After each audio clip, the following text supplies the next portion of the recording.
me says, when should I get an MRI for my back pain? All right. Oh boy, I got to somehow find a way to answer this in 5 or 6 minutes here, which is going to be tough to do. So an MRI for back pain. When should I get an MRI for back pain? I will probably be a little bit overgeneralizing here, but I would make the argument that if you have back pain, and the first action that you're going to take is to get an MRI or request an MRI, the only reason,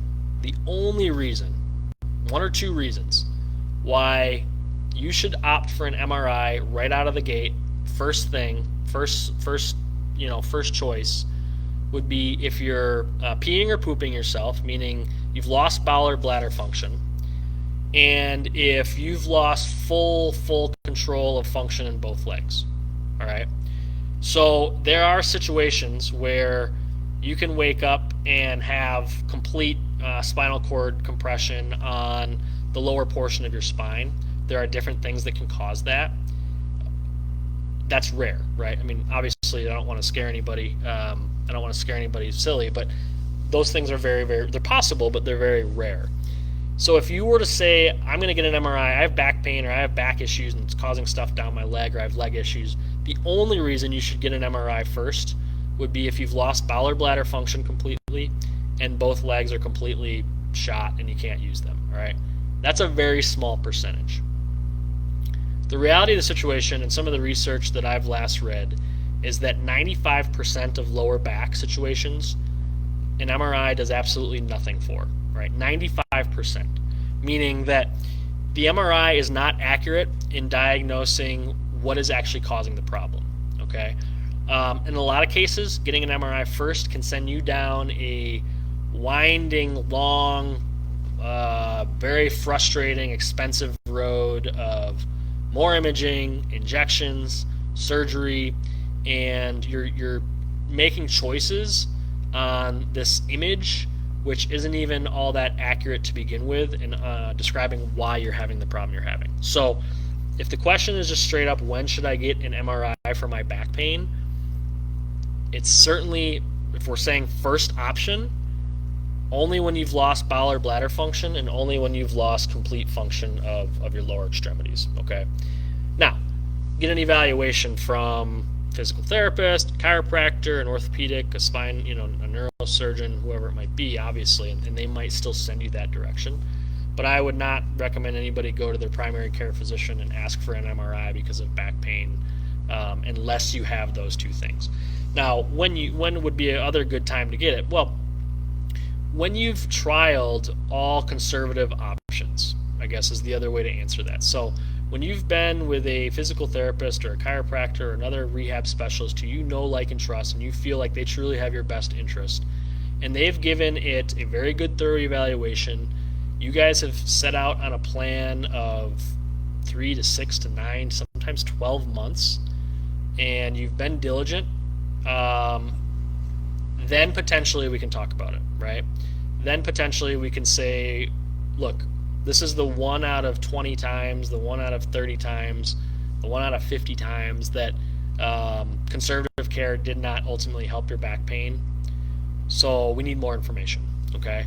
So that might be if you feel like you've been proactive and you have the conversation with your rehab specialist that you have been proactive, you've been diligent, you've tried a lot of different things, and you're still not getting improvements and you're not getting the answers that you want, then we might go to that route to get more information and make a better informed decision about what's going on. Outside of that, MRIs do not do us a lot of good in making decisions about the next step for rehab, for injections, potentially, yes, surgery. Obviously, sometimes that's going to lead you down that way. There are 5% of cases where conservative care is not the appropriate option for, and then you're going to want to have that MRI or that CT scan or that that recommended imaging from your orthopedic or your neurosurgeon to say, yes, we need to take this next step. Okay, but those are the 2 times when I think an MRI is appropriate for back pain, and the reason being, and then I'll end it there today. The reason being is that there's just so much inaccuracy in looking at a scan or looking at a picture and saying what's actually on that picture is what's causing your pain, right? Is what's causing your dysfunction. It's not as I wish it was. I really wish it was, but there's no way that it's as black and white as that. There are so many potential pain generators out there that the accuracy of looking at a scan or an image, barring cancer, barring fractures, barring some of these other internal organ type things, it's very, very challenging to say that that's 100% causing your pain. And if you go down that route, then it might be injection, surgery, and a bunch of money later that was not the right decision in the first place. So typically, again, 90-95% of cases, back pain is present because there are multiple factors involved. And one of the biggest factors is that our back, our spine, our trunk, our body didn't have the capacity to handle what we were asking it to do. Now that can be anything from sitting in one position for a long period of time, lifting something repeatedly, doing a repetitive action, doing something in the gym which you were just fatigued and all of a sudden it was the last straw, any of these things, right? But a lot of times it comes down to the body did not have the capacity to handle what you were asking it to do, and the alarm system went off to let you know that if you do this much more, there could be more problems coming down the road, and that's what pain is, right? It's that alarm system.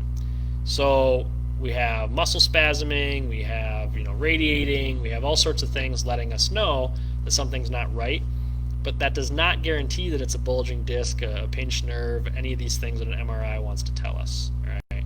So that it would behoove us to figure out what happened, right? What are my symptoms? Can somebody test me to say, yes, this is definitely nerve related, or no, it's not? Can somebody test me to say maybe the trunk couldn't handle what we were asking it to do? All these different things, right? And then build a plan from there. So when should I get an MRI for my back pain? Last time. If that's the first thing you're doing, the only reason you would do it first for back pain is if you lost function of your bowel or bladder and you were getting loss of function of both extremities, including loss of strength, loss of sensation, and loss of use, right? Or you've done a very, very good plan of care with a rehab practitioner, a specialist that you know, like, and trust, and you think they definitely have your best interest at heart, and you've followed that plan through, and you still haven't gotten to where you want to go, then we can talk about it, right? Those would be the two times when I think it is appropriate to at least ask about that, all right? So